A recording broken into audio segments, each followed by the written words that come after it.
Lecture number 8। क्या तुझे आपने क्या कवर किया था? पॉइंट नंबर क्या किया था?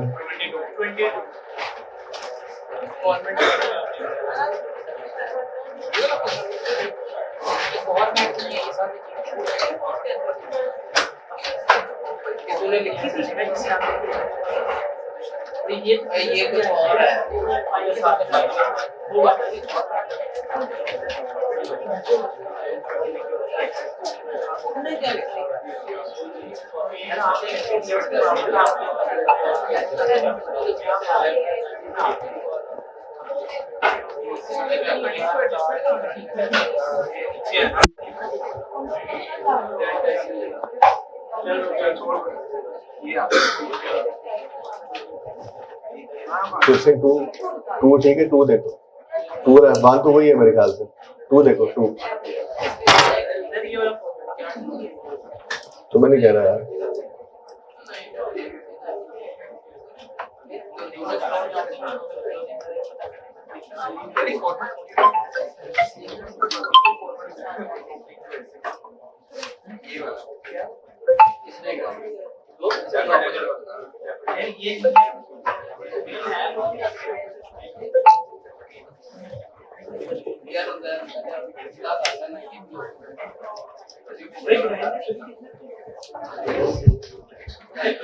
अच्छा जी,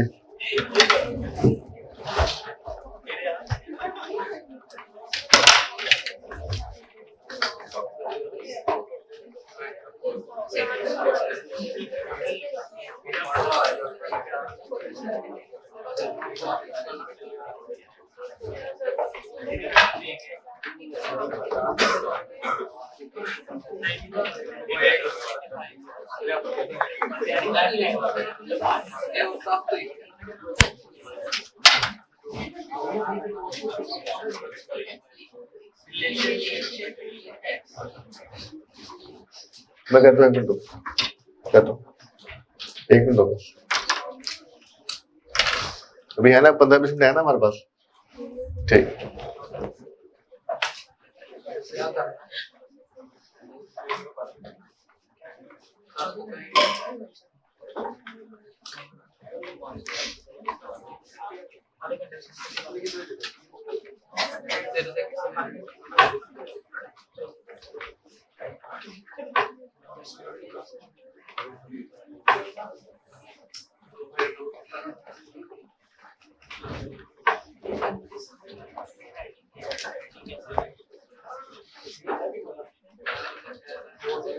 अच्छा बेटा प्लीज समझिएगा, ये रिकंसिलिएशन को मैं ना अभी लॉजिकली एक्सप्लेन करने लगा हूँ।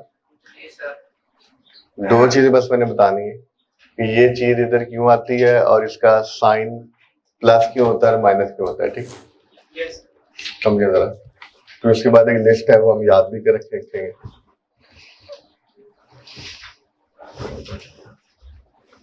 सबसे पहले ये समझे, जब भी हमने कोई रिकंसिलिएशन बनानी होती है, आपने पहले भी बनाई हुई है, मैनेजमेंट अकाउंटिंग में बनाई हुई है, जैसे हम वो मार्जिनल ऑप्शन कॉस्टिंग में बनाई होगी आपने, फिर पीआरएस बनाई होगी। रिकंसिलिएशन में ना एक होता है स्टार्टिंग पॉइंट, एक होता है एंडिंग पॉइंट।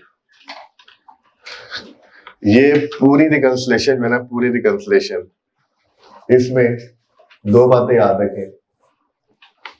ये तो आपको पता है रिकंसिलिएशन का स्टार्टिंग पॉइंट नहीं होता, फॉर्मेट कैसा है। यहां से रिकंसिलिएशन स्टार्ट होती है और कहां तक जाती है? टैक्स एक्सपेंस तक। रिकंसिलिएशन में 2 चीजें याद रखिएगा। एक, जो भी मैंने इधर लिखना है ना, प्लस माइनस जो भी लिखना है, एक तो वो फॉर द ईयर होगा एंड वो टैक्स की अमाउंट होगी, क्योंकि ये भी टैक्स की अमाउंट है और जिससे टैली होना ये भी टैक्स की अमाउंट। टैक्स हेडिंग क्या है? Reconciliation to explain the relationship between tax expense and accounting profit. बेटा वही कॉन्सेप्ट है, शुरू में आपको बताया था। क्या कॉन्सेप्ट था? कॉन्सेप्ट ये था कि after application of deferred tax, after application of deferred tax, the overall tax expense should be say 30% of PBT. बेटा ये हम बनाने जा रहे हैं। जब आप डेफर्ड टैक्स अप्लाई कर देते हैं ना, जब आप डेफर्ड टैक्स अप्लाई कर देते हैं तो आपका जो ओवरऑल टैक्स एक्सपेंस होता है ना, ये बेटा ओवरऑल टैक्स एक्सपेंस है। पता नहीं आंसर कहां से आता है। इसमें 5 चीजें होती हैं: income tax current year, income tax prior year, deferred tax temporary difference, deferred tax rate change और डेफर्ड टैक्स प्रायर ईयर। ये आसान लफ्जों में income tax and deferred tax.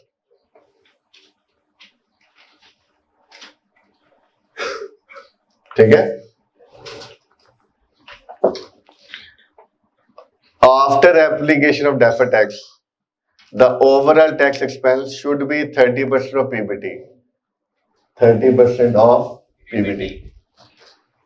हमने तो ये पढ़ा था कि डेफर्ड टैक्स अप्लाई करते हैं तो ओवरऑल टैक्स एक्सपेंस PBT का 30% होता है, लेकिन अगर ना हुआ ना तो फिर रिकंसिलिएशन लानी पड़ती है, यूजर को एक्सप्लेन करना पड़ता है कि तुम्हें तो हमने सिखाया था कि ये डेफर्ड टैक्स अप्लाई कर दोगे तो ओवरऑल टैक्स एक्सपेंस वही होगा जो PBT का 30% है, लेकिन अगर वो ना हो तो फिर हम जिन जिन वजूहात की रीजन से वजह से ये टैली नहीं है हम वो लिख देते हैं।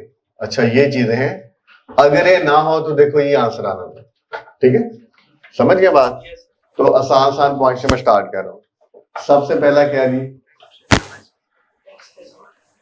Tax on exempt income.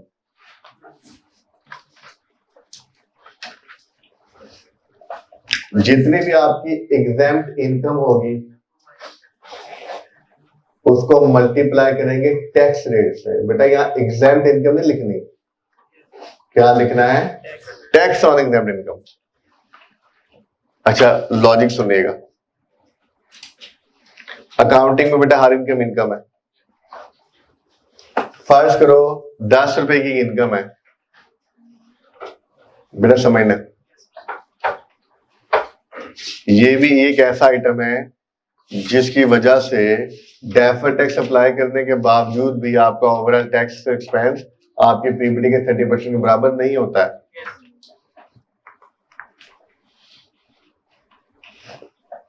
एक इनकम है 10 रुपए की, वो इस PBT में शामिल है। तो बेटा ये असल चीज ये है, ये कैसे आया? ये इसी का 30%, मतलब इस आंसर में उस 10 रुपए का 30% 3 शामिल है। बेटा इस आंसर में शामिल नहीं है, मैं भी प्रूफ करता हूं, नहीं शामिल है। बेटा याद करो टैक्सेबल प्रॉफिट की वर्किंग में क्या करते हैं हम? बेटा PBT से शुरू करेंगे और जो एग्जेम्प्ट इनकम होगी वो माइनस कर देंगे ना, उस पर टैक्स नहीं लगेगा। इसका मतलब है जो टैक्सेबल प्रॉफिट होगा उसमें इनकम शामिल नहीं होगी और जो टैक्स कैलकुलेट होगा उसमें इसका टैक्स शामिल। तो बेटा अभी क्या मसला है, इसमें टैक्स शामिल है, ये तरीकाकार समझो ना, ये आंसर ऐसे ही आना है। इसमें वो टैक्स शामिल है और इसमें टैक्स शामिल नहीं है। तो मैं इसको इससे टैली करने के लिए, ये शामिल है, ये ज्यादा है, ये कम है, तो टैली करना ना मैंने, तो क्या करूंगा बेटा? हमेशा माइनस। और अमाउंट कैसे आएगी बेटा? लॉजिक समझ आ रही?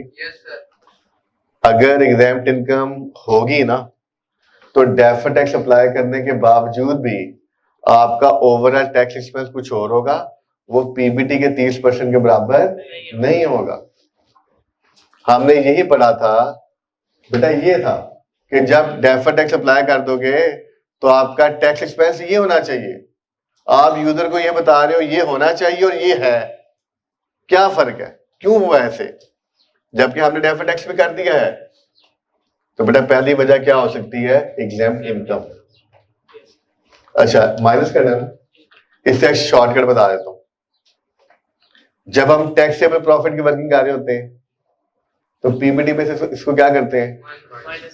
तो बस ऐसे याद रख लो, कभी गलती नहीं होगी। वहां माइनस करते हैं ना, इधर भी माइनस करना है। लेकिन वहां इनकम माइनस होती है, या टैक्स और इनकम माइनस होगा।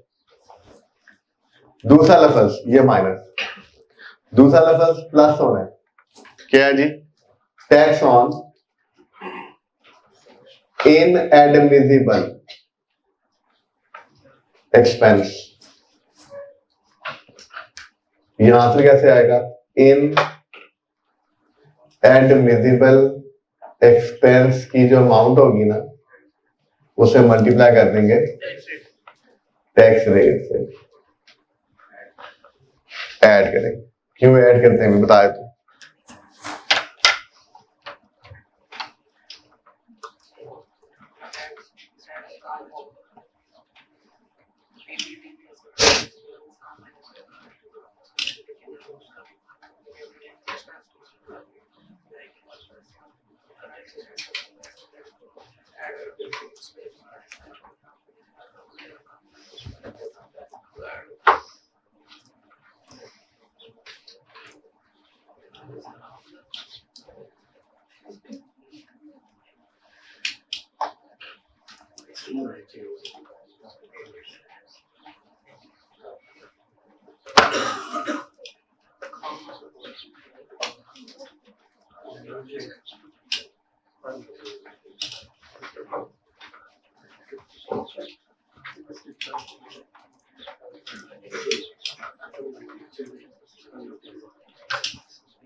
अच्छा जी बेटा, एक इनएडमिसिबल एक्सपेंस क्या है? एक एक्सपेंस है फॉर एग्जांपल 20 रुपए का, आपने वो काउंटिंग में एक्सपेंस कर दिया, क्या हुआ? इस पीबीटी में से वो 20 रुपए माइनस हो गए। वो 20 रुपए माइनस होने से क्या हुआ? आपका प्रॉफिट 20 से कम हो गया और टैक्स भी 20 से कम हो गया। मतलब यहाँ पे वो टैक्स जो भी है 20 का 30% 6 रुपए कम है। बेटा यहाँ पे कम नहीं है, यहाँ ज्यादा है। कैसे ज्यादा बताता हूँ। यहाँ 6 कम है, यहाँ 6 ज्यादा। कैसे? जब टैक्सेबल प्रॉफिट की वर्किंग आपने की होगी, आपने पीबीटी में वो एक्सपेंस माइनस हुआ होगा ना, इनएडमिसिबल, टैक्स वाले कभी अलाउ नहीं करेंगे, वो आपने ऐड कर दिया, उससे आपका टैक्स प्रॉफिट बढ़ गया और टैक्स भी बढ़ गया। तो यहाँ टैक्स ज्यादा है, ये इसमें कम है, तो ऐड करेंगे तो टैली करेगा। इसका शॉर्टकट क्या है?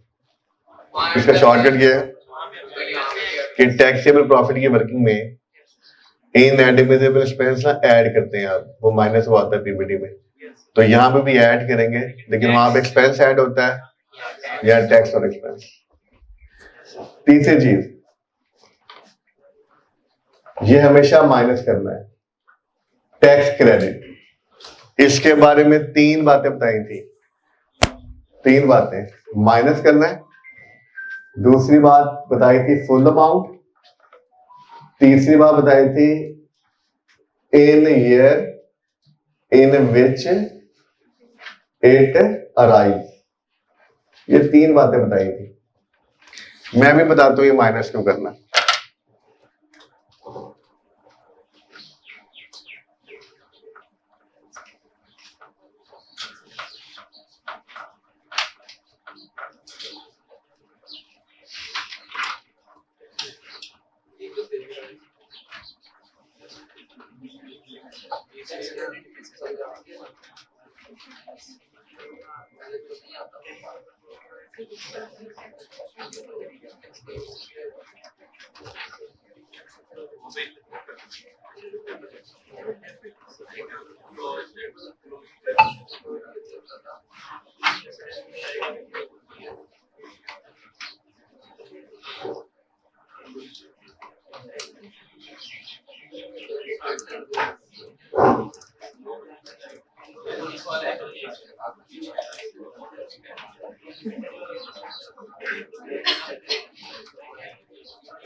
Very good.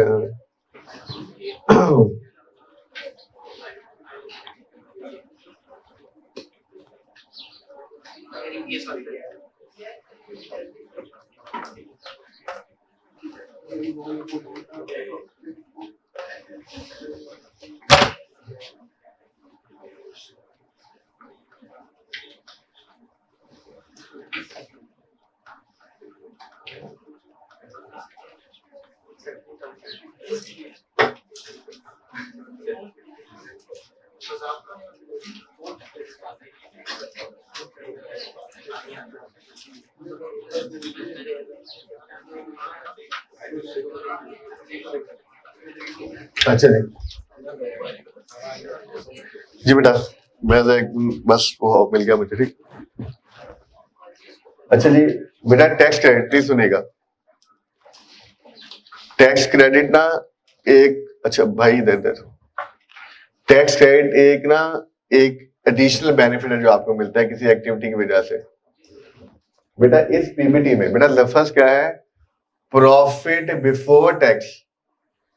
ये अकाउंटिंग प्रॉफिट बिफोर टैक्स है, ये अकाउंटिंग प्रॉफिट बिफोर टैक्स है। इसमें टैक्स का कुछ माइनस प्लस नहीं हुआ हुआ। तो बेटा ये वाला जो आंसर है इसमें टैक्स की कोई एडजस्टमेंट नहीं है। इसका मतलब है जो टैक्स क्रेडिट है इसमें इसका कोई इफेक्ट नहीं है इस 300 रुपए में। लेकिन बेटा जो ये आंसर है ना, ये आंसर, इसमें टैक्स क्रेडिट माइनस हुआ हुआ। कैसे? जब हम टैक्स या प्रॉफिट की वर्किंग करते हैं तो नॉर्मल टैक्स निकालते हैं ना, उसमें टैक्स क्रेडिट माइनस कर देते हैं। तो ये आपका आंसर कम है, यहाँ कुछ माइनस नहीं हुआ हुआ, यहाँ माइनस हुआ हुआ है, यहां से जाने में माइनस करना पड़ेगा। Plus minus prior year tax, prior year tax, prior year tax, ये क्या है?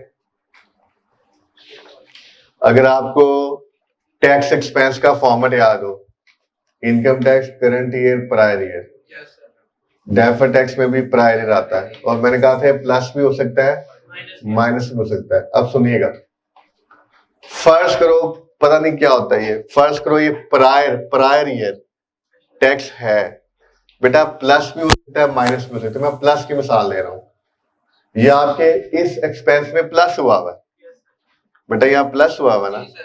बेटा इधर ये एडजस्ट हो नहीं सकता, ये है प्रॉफिट बिफोर टैक्स। ये ऐसा प्रॉफिट है जिसमें टैक्स का कुछ भी प्लस माइनस नहीं हुआ हुआ। इसका जब 30% हो गए तो इसमें प्रायर टैक्स हो नहीं सकता। ये साल का पीबीटी है और पीबीटी है, टैक्स से पहले का प्रॉफिट है, तो इसमें प्रायर टैक्स हो नहीं सकता।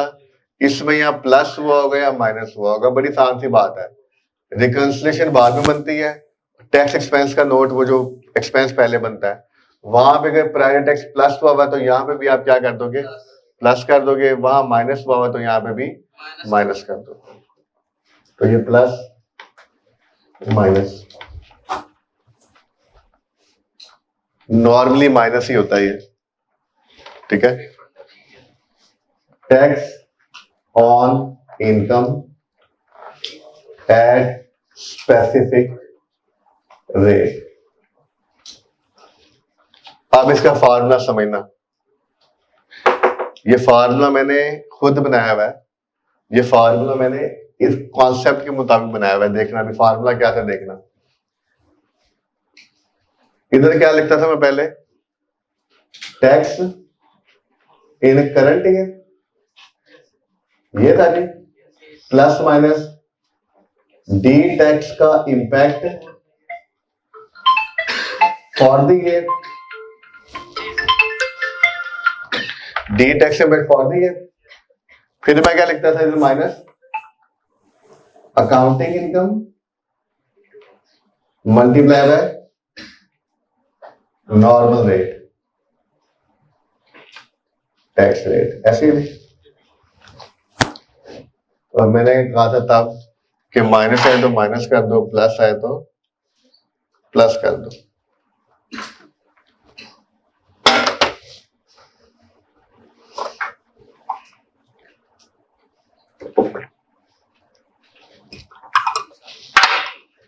सुने जी,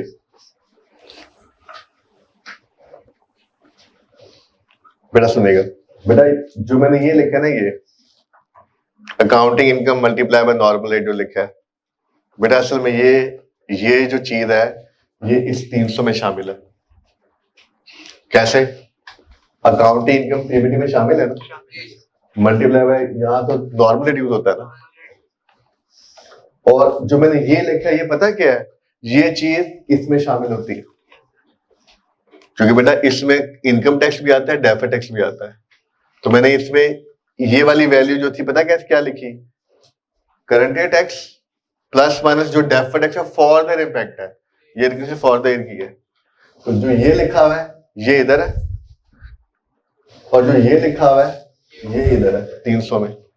बेटा नॉर्मली स्पेशल रेट कम होता है नॉर्मल रेट से, 30% है, नॉर्मल से कम होता है। तो इसका मतलब पता क्या होगा बेटा, जो ये है ये ज्यादा होगा टैक्स, और ये नॉर्मली अक्सर क्या होता है, कम होता है। हमेशा आंसर क्या आएगा, नेगेटिव आएगा। मतलब इसमें टैक्स ज्यादा है, इसमें कम है, यहां से यहां जाऊंगा तो माइनस ही करना पड़ेगा। हाँ, अगर स्पेशल रेट वैसे होता नहीं है, जस्ट फॉर डिस्कशन, अगर स्पेशल रेट नॉर्मल से भी क्या हो गया, ज्यादा हो गया, तो बेटा फिर क्या होगा, फिर ऐड करना पड़ेगा।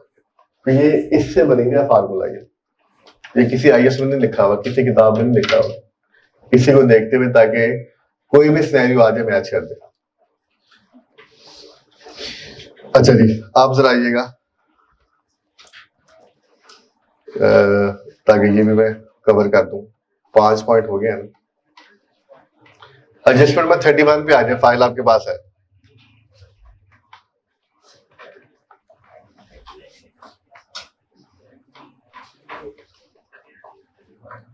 बेटा ये 5 पॉइंट 6 पॉइंट होगा, 1-2 पॉइंट और भी हैं, अभी तक के लिए 6 पॉइंट हो जाएंगे।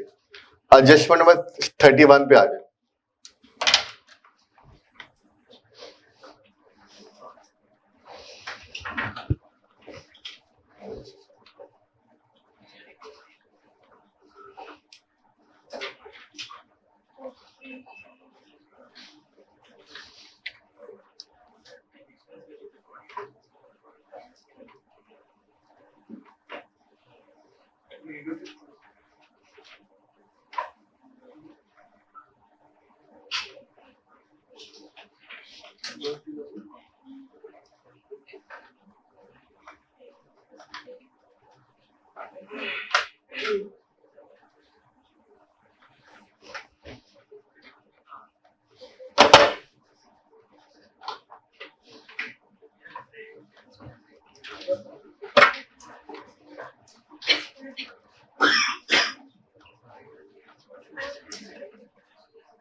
जी बेटा आ गए 31 पे जी।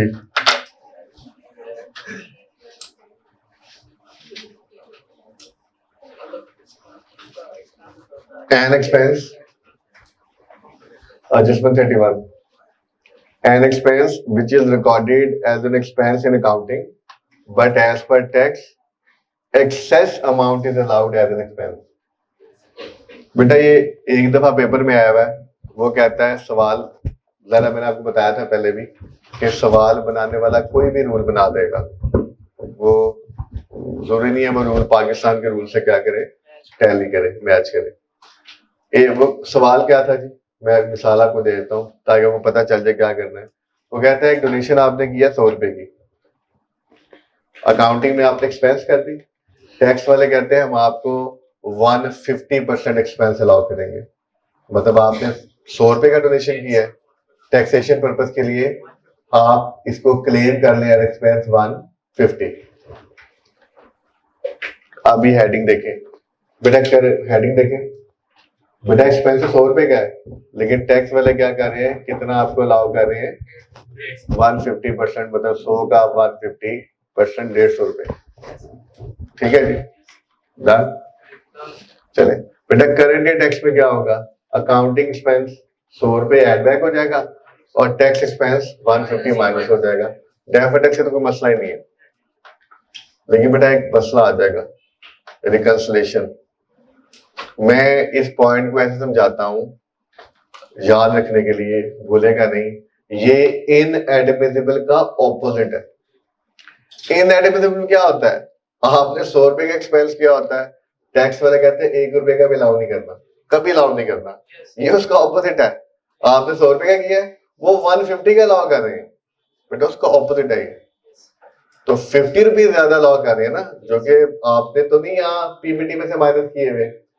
तो बेटा रिकंसिलेशन में पहली बार इनएडमिसिबल ऐड होता है ना, तो बेटा ये उसका ऑपोजिट है, तो क्या होगा, माइनस होगा। डन। कितनी अमाउंट आएगी पता है फार्मूले में बेटा, पता है कितनी आएगी, टैक्स ऑन एक्सेस या एक्स्ट्रा अमाउंट अलाउड। बेटा जो आपको एक्स्ट्रा अलाउड हुई है, तो एक्स्ट्रा कितनी अलाउड हुई है, 50 मल्टीप्लाई बाय जो आपका से 30% टैक्स रेट होगा।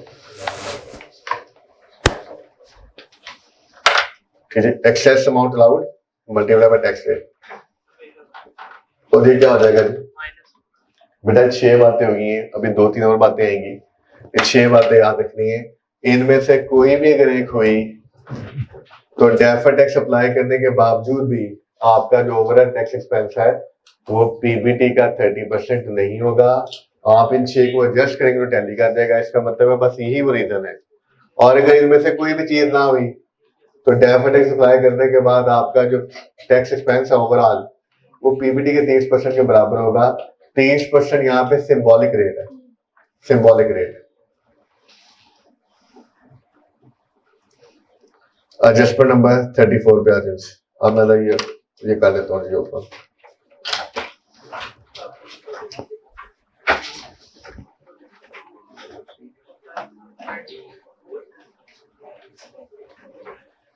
थर्टी फोर पे आ जाए।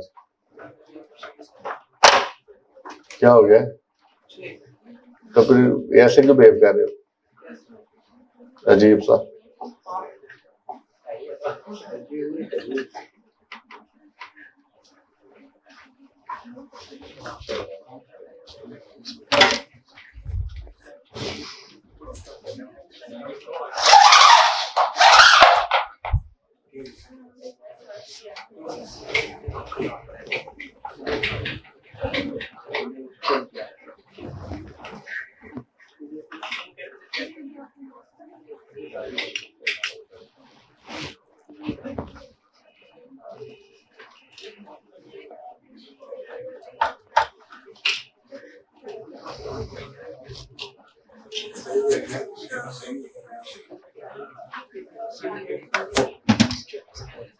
अच्छा जी बेटा, नेक्स्ट जी प्लीज 34 नंबर जिसमें पे आ जाए प्लीज। बेटा ये बहुत इंपॉर्टेंट पॉइंट है, इसमें से हमने क्या सीखना है, ये बहुत इंपॉर्टेंट पॉइंट है। इसमें हमने सीखना है कि रेट कौन सा यूज करना है। अभी तक हमने जितने भी एग्जांपल्स किए हैं, क्लास एग्जांपल 4 की है, क्लास एग्जांपल 5 मेनली की है, ये किया ना। उसमें और भी अगर आप कोई बेसिक्स वाले भी करेंगे तो उसमें आप देखेंगे कि हम एक ही रेट यूज कर रहे हैं हर वर्किंग के लिए। अब रूल पढ़ लेते हैं, फिर देखते हैं कि हो सकता है सवाल में भी एक ही रेट यूज करना हो। Current year tax, current year income tax, इसके लिए कौन सा रेट यूज करना है? फॉर एग्जाम्पल हमारा ईयर है 2025, हम 2025 का करंट ईयर इनकम टैक्स पता कर रहे हैं, कौन सा रेट यूज करेंगे? तो रूल क्या है? Current year tax rate shall be used but it should be approved or substantially approved before end of the year. बेटा नॉर्मली जो करंट ईयर का रेट होता है ना, वो करंट ईयर के काउंटिंग ईयर एंड से पहले अप्रूव हो जाना चाहिए, जो अप्रूव हो ही जाता है। अगर हमारा ईयर एंड 31 दिसंबर है तो 2025 का जो इनकम टैक्स का रेट है ना, वो 31 दिसंबर 25 से पहले अप्रूव हो जाना चाहिए, जो कि हो चुका होता है। तो करंट ईयर इनकम टैक्स अगर हम 25 का पता कर रहे हैं तो उसके लिए कौन सा रेट यूज करेंगे? 2025 का सिंपल, इसमें मसला नहीं आता। मसला किसमें आता है? डेफर्ड टैक्स में। बेटा ये देखिएगा, हम हर साल क्लोजिंग डेफर्ड टैक्स कैलकुलेट करते हैं। जो ओपनिंग डेफर्ड टैक्स होता है वो असल में पिछले साल का क्या होता है? Closing deferred tax. बेटा ये देखिएगा, बड़ा इंटरेस्टिंग है। Closing deferred tax of current year 2025 का closing deferred tax shall be calculated at future year tax rate, but such future year tax rate should be approved before end of the current year। बेटा closing deferred tax बड़ी अहम बात है, अक्सर लोग CA भी qualify कर लेते हैं, उनको पता नहीं चलता, क्योंकि शायद उन्होंने उस तरह से सवालों में देखा होता और प्रैक्टिकली फॉर्म में भी वो एक्सपोजर उनको नहीं मिला होता वैसे, तो उनको पता ही नहीं होता कि रेट फ्यूचर का यूज करना है। Closing deferred tax should be calculated at future rate. अगर मैं 25 के एंड पे खड़ा हूं ना, तो जो फ्यूचर रेट होगा वो मैंने यूज करना है क्लोजिंग डेफर्ड टैक्स के लिए। क्यों? बेटा बड़ी लॉजिकल बात है, जो डेफर्ड टैक्स लायबिलिटी एसेट क्यों क्रिएट हुआ है? चूंकि अकाउंटिंग और टैक्स में कुछ टेम्पररी डिफरेंस है जिसकी वजह से क्रिएट हुआ है, लेकिन बेटा वो डिफरेंस रिजॉल्व कब होने हैं? फ्यूचर में, अगले साल में या अगले फ्यूचर के ईयर में। जैसे आपने डेप्शन की मिसाल देखी थी, वो 3 साल में खत्म हुआ था जाके, तो ज्यादा साल भी हो सकते हैं, वो फ्यूचर ईयर में खत्म होने जाके डिफरेंसेस। जब वो डिफरेंसेस फ्यूचर ईयर में खत्म होंगे ना, तो इन पे टैक्सेशन भी फ्यूचर ईयर का रेट लगेगा। तो जब इन पे रेट ही फ्यूचर ईयर का लगना है, तो आज डेफर्ड टैक्स पे क्या करो? फ्यूचर रेट पे क्या करो? रिकॉर्ड करो। लेकिन ये फ्यूचर रेट जो है ये एस्टिमेटेड नहीं होने चाहिए, ये अप्रूव्ड होने चाहिए। पाकिस्तान में भी प्रैक्टिस है और रही है कि हमारे पाकिस्तान में भी फ्यूचर के रेट पहले से ही अप्रूव हो जाते हैं। ठीक है जी, फ्यूचर रेट। चले एग्जाम्पल कुछ मैंने बनाई नहीं, चलते हैं उस पर जरा। ये पेज नंबर 3 है फाइल का जी। तो सॉरी 3 नहीं, सॉरी आगे था, इससे बात है। ये जी पेज नंबर 7। ये देखें, सॉल्यूशन अभी हम बनाएंगे।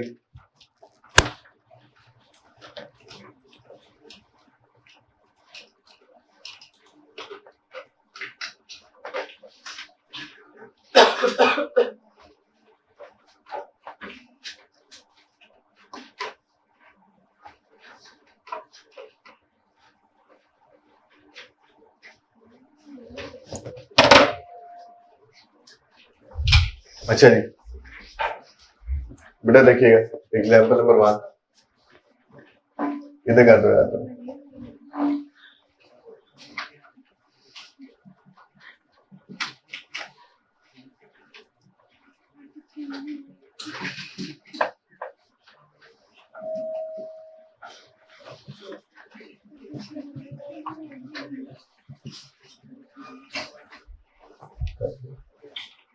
और क्या चलिए, एग्जाम्पल आपके पास है जी।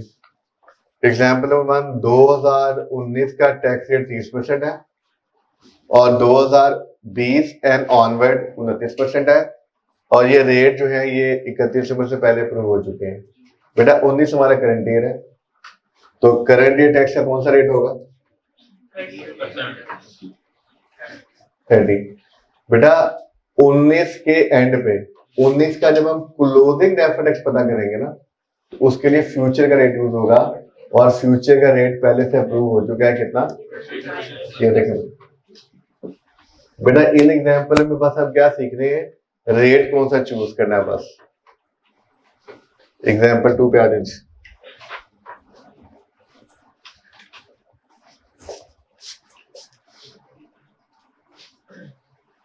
जी। एग्जाम्पल 2 पे आ जाइए बेटा। एग्जाम्पल 2 में क्या लिखा हुआ है, 2019 का टैक्स रेट कितना है, 30% और खामोशी है, और कुछ नहीं लिखा ना बेटा। इसका मतलब है फ्यूचर का रेट भी क्या होगा, यही होगा ना। तो करंट भी कितने पे, 30, और क्लोजिंग डेफर्ड टैक्स भी किस पे, 30। एग्जाम्पल 3,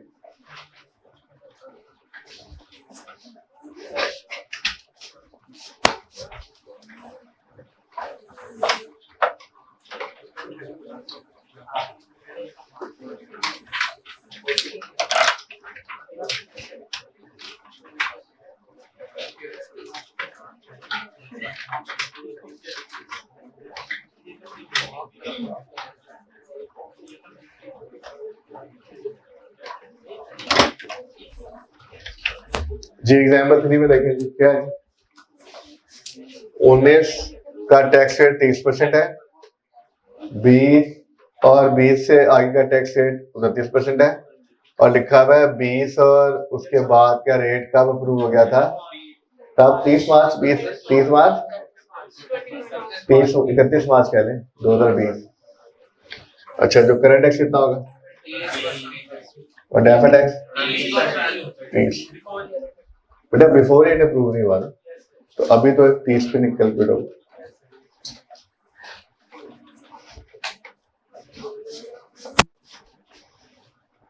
एग्जाम्पल 4 देख ले क्या कहानी, पेज नंबर 7 पढ़ लें जरा।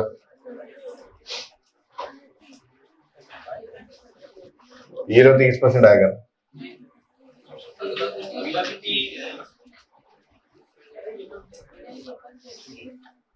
ये रेट 31 में बना जी जी। सुनिए बेटा, बेटा अपॉरेंटली तो लग रहा है कि ये रेंट से पहले अप्रूव नहीं हुआ, 31 होने से पहले अप्रूव नहीं हुआ ना, लेकिन जैकब जनवरी पे अप्रूव हो गया।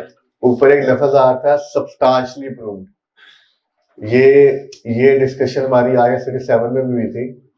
पाकिस्तान का निज़ाम आपको पता ही है क्या है, देख रहे हैं आप सब क्या चल रहा है। उसमें एक नेशनल असेंबली होती है शायद, एक सेनेट होता है शायद। कोई भी कानून आना होता है, जैसे भी आता है कानून, वो नेशनल असेंबली की कमेटीज में जाता है। वो कमेटी में गवर्नमेंट के लोग भी होते हैं, अपोजिशन की भी होते हैं, वो डिस्कशन होती है, फिर नेशनल असेंबली में उसकी वोटिंग होती है। कैसे होती है आपको पता है,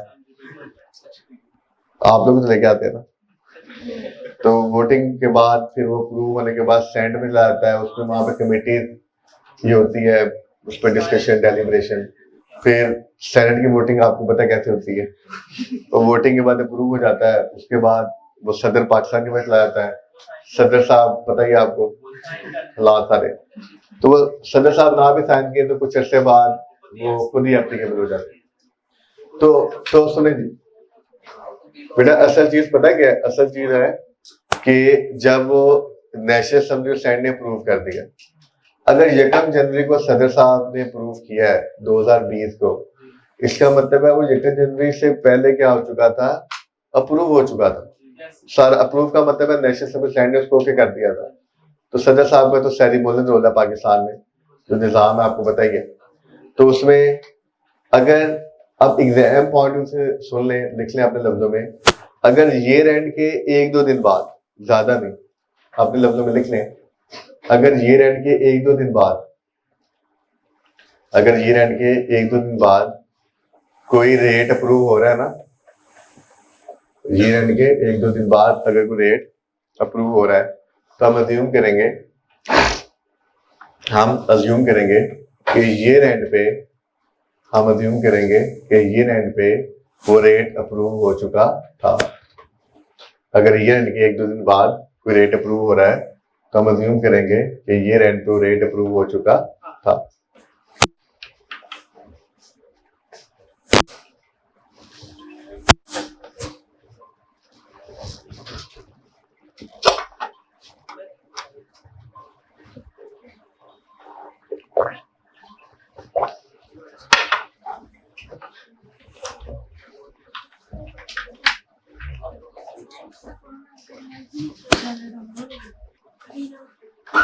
जी ठीक है जी, चूंकि ये काम जनवरी 20 को अप्रूव हुआ 1 दिन बाद, तो हम अज्यूम कर रहे हैं कि 31 को अप्रूव था वो, तो देर बाद 10% आएगा।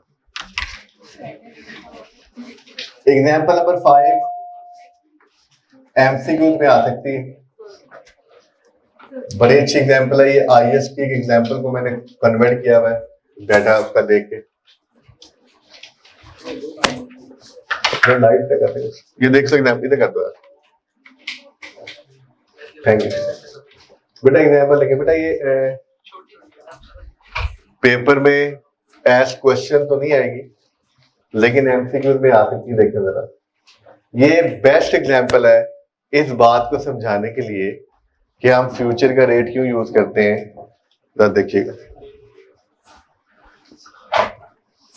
डेटा पॉइंट है इसका।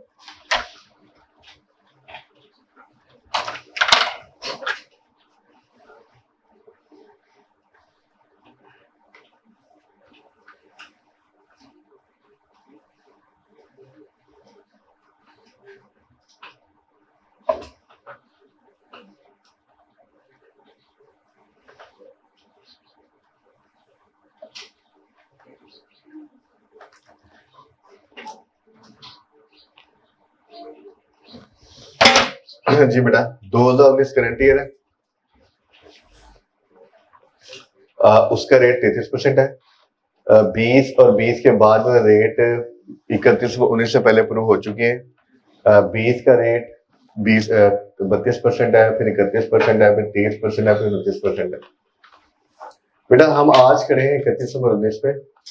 आज पीपी की कैरिंग वैल्यू इतनी है, टैक्स बेस इतना है, प्लीज समझिएगा बेटा। इसकी वजह है बस डेप्रिसिएशन। अकाउंटिंग डेप्रिसिएशन कुछ हो रहा है और टैक्स कुछ हो रहा है। अब ये कितने का डिफरेंस आ रहा है? 200 रुपए का टैक्सेबल डिफरेंस। बेटा ये डिफरेंस खत्म हो जाएगा कितने साल में? अगले 4 साल में। कैसे खत्म होगा बेटा? 20 में 60 रुपए का। बेटा पता है, सुनिएगा प्लीज, पता है इसका मतलब क्या है? 2020 में अकाउंटिंग डिडक्शन कुछ और होगी, टैक्स कुछ और होगी, उनका फर्क कितना होगा? 60 रुपए। 21 में उनका फर्क होगा 55 रुपए। 22 में उनका फर्क होगा 45 रुपए और 23 में उनका फर्क होगा 40 रुपए। और ये डिफरेंस फिर खत्म हो जाएगा। अभी जो 200 का है आहिस्ते से खत्म हो जाएगा। अब बेटा ये डिफरेंस जिस साल खत्म होगा, पता है हम क्या करते हैं टैक्सेबल प्रॉफिट में? Accounting deduction add, tax minus.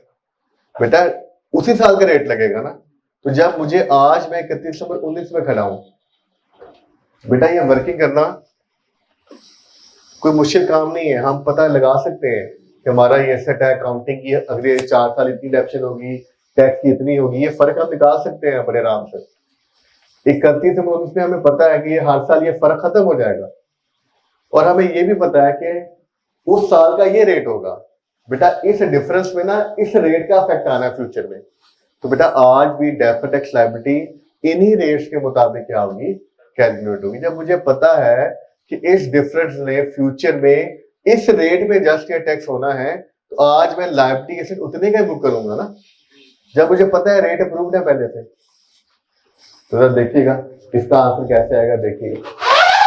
नहीं बेटा देखिए,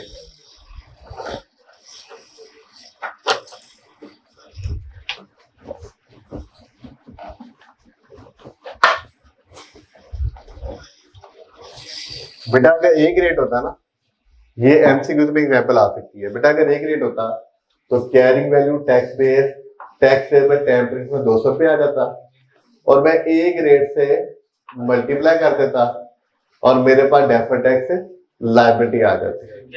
लेकिन यहाँ मैं ऐसे नहीं कर सकता, मेरे पास रेट हर साल का फर्क है, तो क्या करूंगा, मैं लिखूंगा 20, ले मैं फ्यूचर के रेट ही रहा हूं, लेकिन रेट फर्क है हर साल का।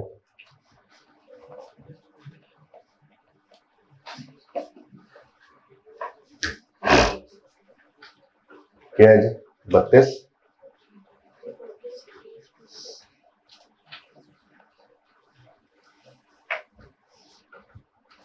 जी, 19.2 ये बता, 17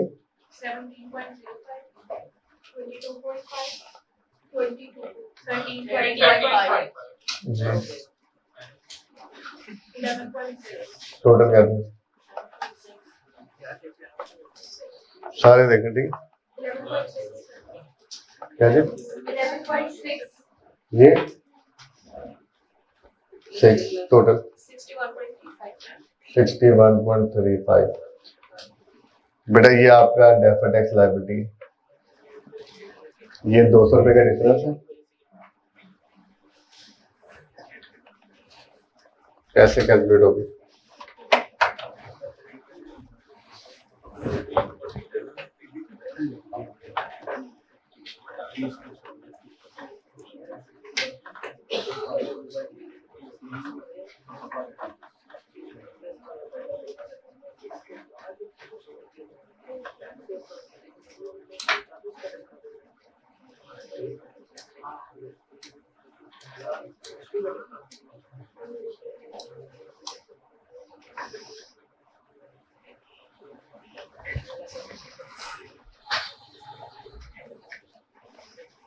एमसीक्यूज में आ सकता है। कॉन्सेप्चुअल अंडरस्टैंडिंग है कि क्लोजिंग डेफर्ड टैक्स फ्यूचर के रेट पे कैलकुलेट होता है, और वो फ्यूचर के रेट ईयर एंड से पहले अप्रूव होने चाहिए।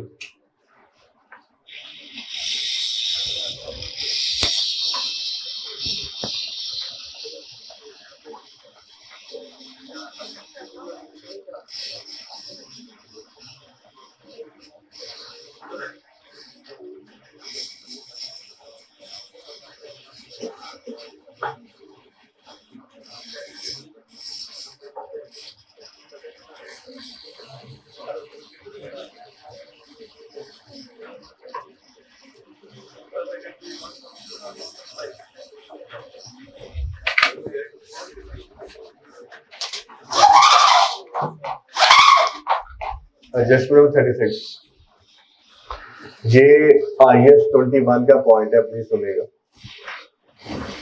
IS 21, बेटा IS 21 के 2 पॉइंट है, ये पहला पॉइंट सुनेगा। ये सिचुएशन 1 2 के नाम से लिखा हुआ 2 पॉइंट है जी। पहला पॉइंट देखें, हेडिंग क्या है बेटा, पूरा रूल सुनना है। एक्सचेंज गेन या loss is recorded in a monetary asset and monetary liability at year end। बेटा ट्रांसलेशन गेन लॉस के नाम से हमने पढ़ा था। IS 21 में रूल यह था कि जो मॉनिटरी एसेट है और मॉनिटरी लायबिलिटी है, लिस्ट आपको पता ही है। सबसे आसान मिसाल इनकी है रिसीवेबल पेएबल। अगर वो फॉरेन करेंसी में हो तो हम ईयर एंड पे क्या करते हैं, उसका रेट अपडेट कर देते हैं ईयर एंड वाला, और जो गेन लॉस आता है उसको ट्रांसलेशन गेन लॉस के नाम से हम एक्सपेंस बुक करते हैं या इनकम बुक करते हैं P&L में, ओनली P&L। टैक्स वाले क्या कहते हैं, टैक्स वाले कहते हैं कि हम भी आपको एक्सपेंस दे देंगे या इनकम दे देंगे, कब, जब असल में आप इसको रिसीव या पे करेंगे। ये करंट ईयर टैक्स क्या हो रहा है ये आपको समझ आ जाएगा। जल्दी से एग्जांपल लिखें, जल्दी छोटी सी एग्जांपल देखिए जी, ये रेंट है 31/25, जल्दी से इस पॉइंट को समझने के लिए। ये रेंट है 31/25,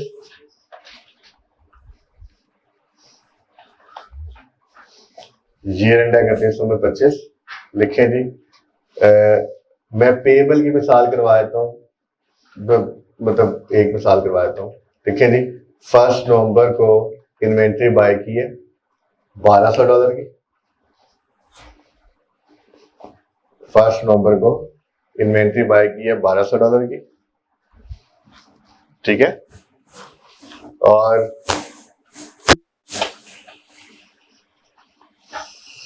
उस दिन एक्सचेंज रेट है 280 रुपये डॉलर, 280 रुपये 280 पर डॉलर। 31 दिसंबर 25 पे रेट है 290 पर डॉलर। 31 दिसंबर पे रेट है 290 पर डॉलर। 31/25, ठीक है। और एक लिख लें, यकम जनवरी 26 फुल पेमेंट वाज मेड। यकम जनवरी 26 फुल पेमेंट वाज मेड, और उस दिन का रेट 290 लिख लें।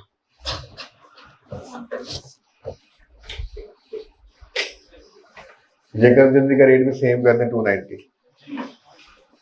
बेटा प्लीज सुनिएगा जरा, बेटा ये भी एक टेम्पररी टाइमिंग डिफरेंस है, गौर कीजिएगा। मैं आपको ऐसा समझाता हूँ, अकाउंटिंग में क्या हो रहा है और टैक्स में क्या हो रहा है, गौर कीजिएगा। यकम नवंबर 25 इस रूल के मुताबिक अकाउंटिंग में क्या हुआ, इन्वेंटरी डेबिट और पेएबल क्रेडिट। बेटा टैक्स में भी यही हुआ है, $1200 280 जी, 336 के बाद क्या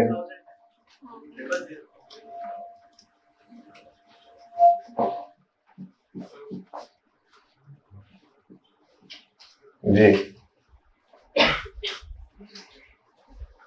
336,000।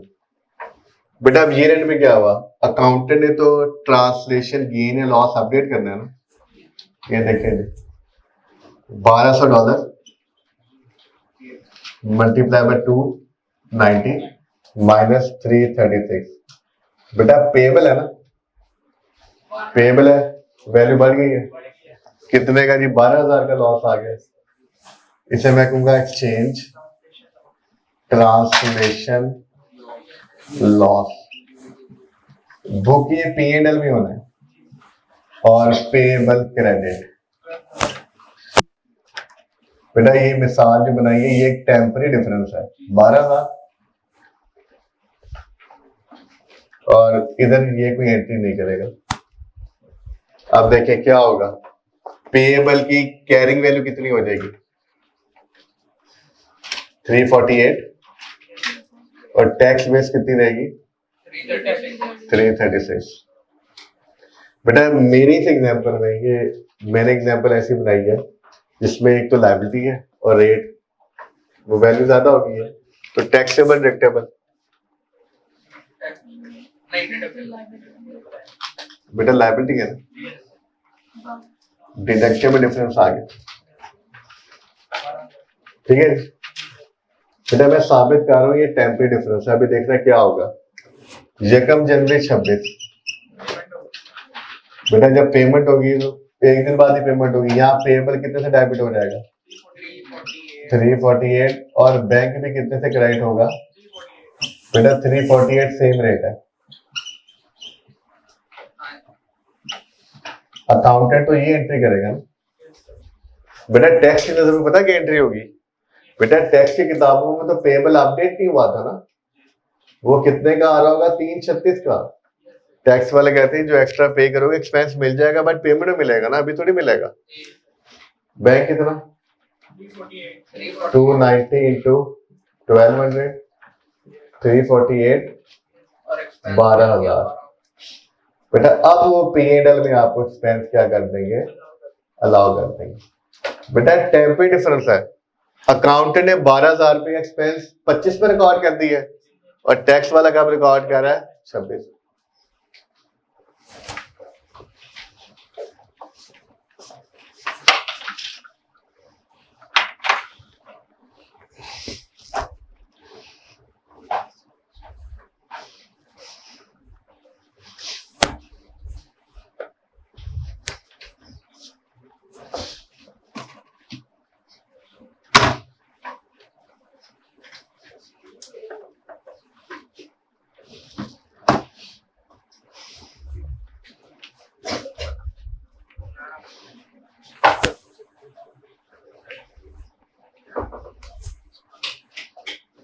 इधर कर दीजिए बेटा। ये देखिए अब रूल देखिए बेटा, ये अकाउंटिंग है बेटा।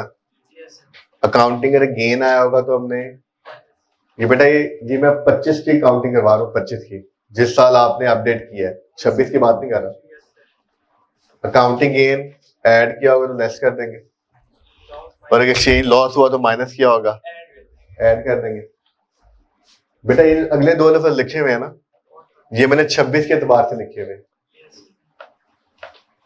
बेटा। ये 26 में आएंगे 25 में, लेकिन रूल्स कंप्लीट बनाने के मैंने लिख दिए। मेरे इस एग्जांपल के मुताबिक ये जो टैक्स में गेन लॉस आना ना, ये कब आएगा? 26 में। डन? तो मैं जाके बात करूं क्लोजिंग डेफिसिट टैक्स बेटा। ये सब दो चार नाम में लिख दिए हैं, मॉनेटरी एसेट और मॉनेटरी लायबिलिटी के बेटा। कैरिंग में लिखेंगे, टैक्स में लिखेंगे बेटा। देखना पड़ेगा वो एसेट है कि लायबिलिटी है, क्या करना है। टैक्सेबल भी आ सकता है, डिडक्टेबल। चले आगे। ये वाला 5 या 6 दफा पेपर में आया है कैफ में,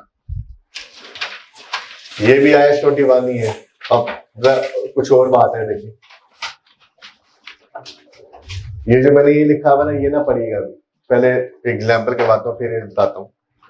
ये नहीं पढ़ना भी, जो नोट लिखा है ये पढ़ेंगे। पीपी या इंटेंजिबल एसेट, सुनिएगा जरा, कहानी सुनिए जरा इसकी। उधार पे लिया फॉरेन सप्लायर पे ड्यूरिंग द ईयर और पेमेंट भी कर दी, इसका मतलब बैलेंस शीट डेट पे कोई मॉनेटरी लायबिलिटी नहीं आएगी ना। ये तो सिंपल सा है कि ड्यूरिंग द ईयर खरीदा और पे कर दिया। अब अकाउंटिंग में क्या होगा आपको पता है, एक्सचेंज गेन भी आ सकता है, लॉस भी आ सकता है ना। ड्यूरिंग द ईयर पेमेंट हो जाएगा तो गेन लॉस अकाउंटिंग में आ सकता है ना।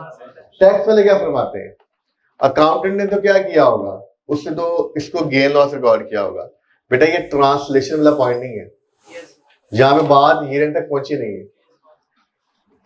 टैक्स वाले कहते हैं जो गेन लॉस आएगा ना, वो आप टैक्स वाले कहते हैं मैं आपको P&L में एक्सपेंस दूंगा, इनकम में दूंगा, बल्कि उस एसेट की कॉस्ट में क्या करूंगा, एडजस्ट करूंगा। छोटी सी एग्जांपल लिखी मैं सॉल्व करवाता हूं जल्दी से, फिर ये एडलेस पढ़ाता हूं। देखिए ये रेंट है 31/25,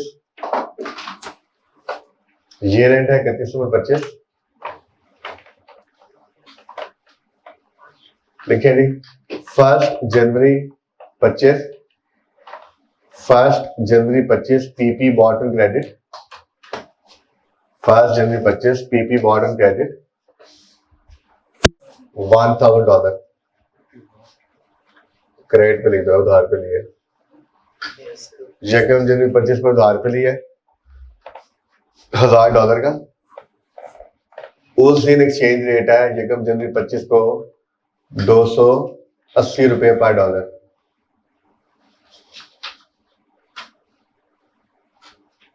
ठीक है जी, पहली बार लिखे full payment was made on 30 June 25। Full payment was made on 30 June 25 when exchange rate was full payment was made on 30 June 25 when exchange rate was $290 per dollar।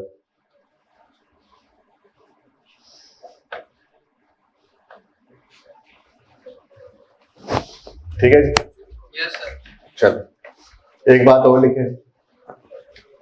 लिखे जी, अकाउंटिंग में लिखे जी, अकाउंटिंग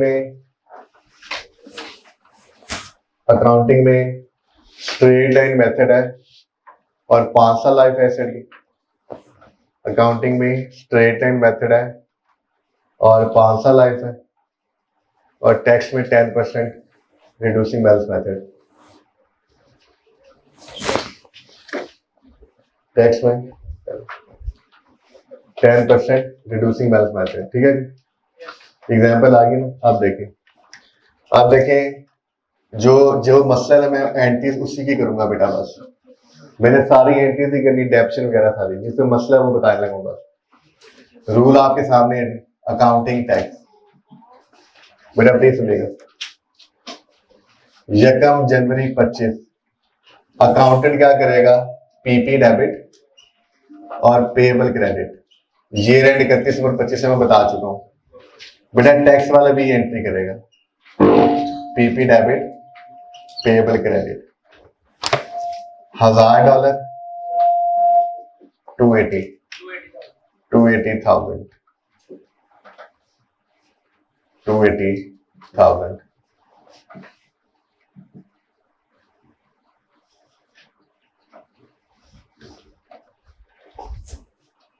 तीन जून को क्या होगा? जब पेमेंट होगी तो अकाउंटेंट क्या करेगा? वो कहेगा जी पेएबल डेबिट 280, बैंक वो क्रेडिट करेगा, वो कहेगा 1000 290, और वो P&L में एक लॉस बुक कर लेगा, बैलेंसिंग 10,000।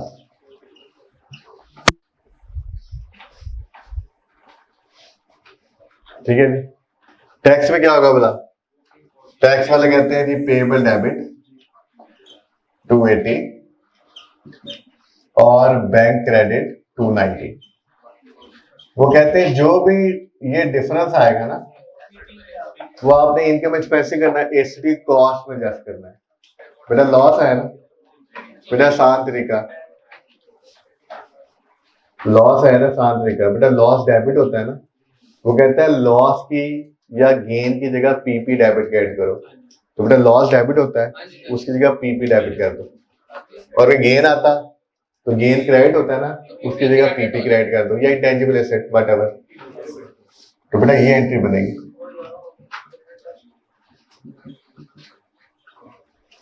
इसका मतलब क्या हुआ? हम एक शॉर्टकट बना सकते हैं कि अगर एक्सचेंज लॉस आ रहा है ना तो एसेट में ऐड कर दो टैक्सेशन रूल्स के मुताबिक, और गेन आ रहा तो लेस कर दो।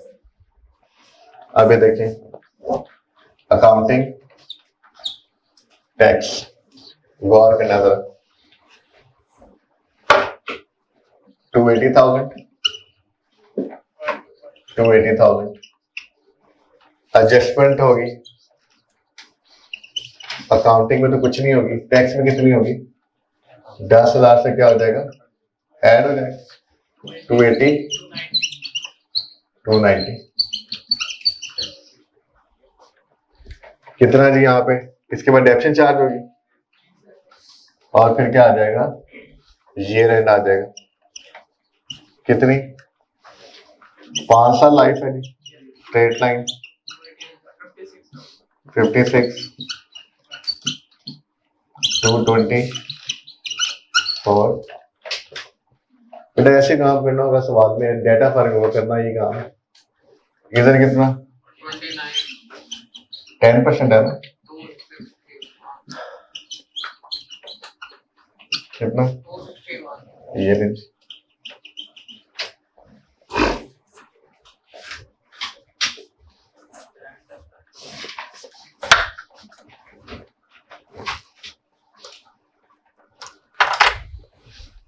बेटा एग्जाम्पल के बाद अब रूल देखिए आप, current year tax, deferred tax, आप समझ आएगी आपको।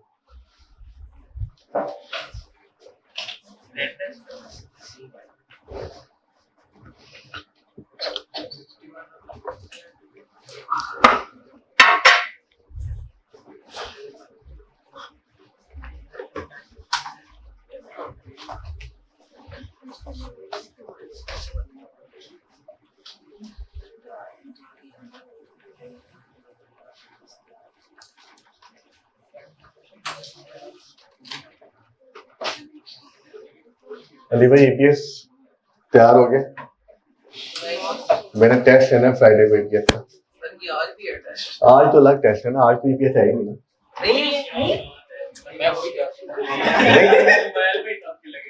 किससे क्या नहीं?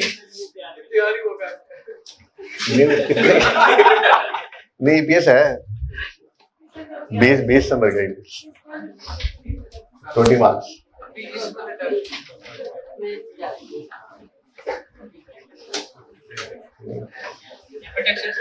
डेफिनेट में नहीं, कितने करता है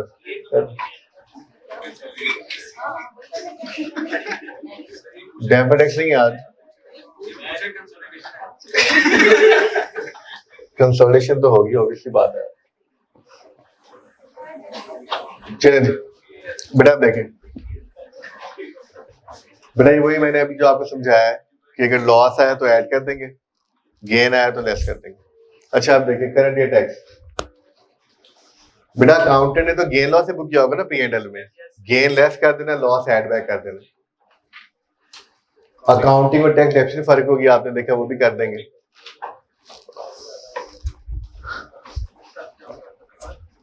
पीपी इंटेंजिबल, कैरिंग वैल्यू कुछ और होगी, टैक्स बेस कुछ और होगी, टैक्सेबल डिफरेंस भी आ सकता है।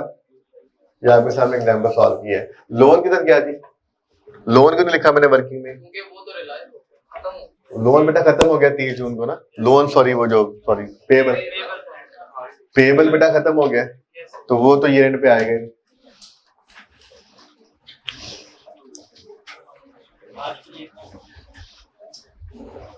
बस ये आज इतनी हिम्मत आज, ठीक है जी।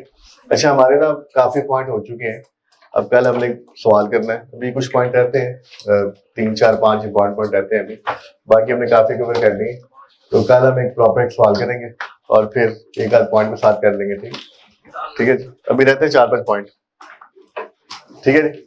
अच्छा आज ग्रैंड टेस्ट है, आपको पता ही है, वो भी उमैर साहब कर देंगे जो भी कंडक्ट। दूसरा ईपीएस का फ्राइडे को टेस्ट कर लेंगे भाई, जितना भी तैयार किया यार दे देना टेस्ट यार, मेरी तसल्ली हो जाएगी। संडे को इंशाल्लाह हम क्लोज करेंगे सेशन, और संडे यकम को मेरी कोशिश है 31 को हो जाए, लेकिन मुझे पता है ना कि बात कहाँ पहुंचनी है जी। बजट का तो कोई इशू नहीं होता है, बजट का कोई इशू होता है, बस ये होता है कि जरा देखना होता है ना, सवाल सारे पॉइंट्स कवर हो गए हैं, सवाल एक रीजनेबल कर लिए, ये देखना होता है, वो अंदाजे से हम चाहते होते हैं। अच्छा जी आज शाम को क्लास, असल बात ये थी यार, सुन तो यार मेरा यकीन करो, तो यही तो कह रहा हूँ मैं, ये तो कह रहा हूँ मैं, बेटा सुन तो लो बात, बेटा सुन लो, मैं चाह रहा हूँ जो एक तो संडे को जरूरत ना पड़े क्लास करने की ना, वो डिपेंड करेगा हमने कितने सवाल करनी है। मेरी कोशिश ये होगी कि संडे को मैं जो आखिरी, अगर संडे तक बात जाए तो उसमें सिर्फ सवाल कराने वाले 1 2 या 3 हो बस, तो पढ़ाने वाला ना हो कॉन्सेप्ट। मेरी कोशिश ये है, सवाल भी तो करवाने ना साथ साथ। अभी तो सवाल एक पास पेपर अभी तक नहीं किया हमने, किया कोई पास पेपर नहीं किया ना, तो वो भी करवाने हैं ना। तो मेरी कोशिश है कि संडे को हम कुछ पढ़े ना, इसलिए एक टॉपिक है एथिक्स, 1.25 घंटे का, आपको आता है वैसे भी एथिकली कंप्लाइंट है सारे, तो वो उससे टॉपिक है, बस वो पढ़ाना है मैंने, वो आ जाइएगा कल कर ले बेटा। देखो मेरी बात सुनो, मेरी आज भी थोड़ा काफी तबीयत खराब है, मैं बड़ी मुश्किल से पढ़ा रहा हूँ, वो बोलने में बहुत मसला हो रहा है, प्लीज सुनने जी, सुनने प्लीज बेटा, आज करना है या कल करना है? सुन तो लो भाई, पहले सुन तो लो बेटा, आज करना है या कल करना है? क्लास होगी 6:15 बजे, तो अब बता दो आज से कल। आज के मुझमें फायदा ये होगा कि बेटा जिन्होंने पढ़ना है, रिकॉर्डिंग वाले तो बेटा फर्क नहीं पड़ता, आज करें कल करें या परसों करें, जिन्होंने फिजिकली क्लास पढ़नी है बेटा, आज का फायदा है कि 5:30 बजे तो टेस्ट उम्मीद दे रहे होंगे सारे, तो आज पढ़ लो। जिन्हें फिजिकल पढ़नी है वो रिकॉर्डिंग में भी आसान सा बताएं। अब्दुल्ला एथिक्स की बात हो रही है आज ही कल जी, 6:15 टाइम, 6:15 का है, उसको चाहे शाम कह लो चाहे रात कह लो, तुम्हारी मर्जी है, टाइम 6:15 का। अल्लाह हाफिज।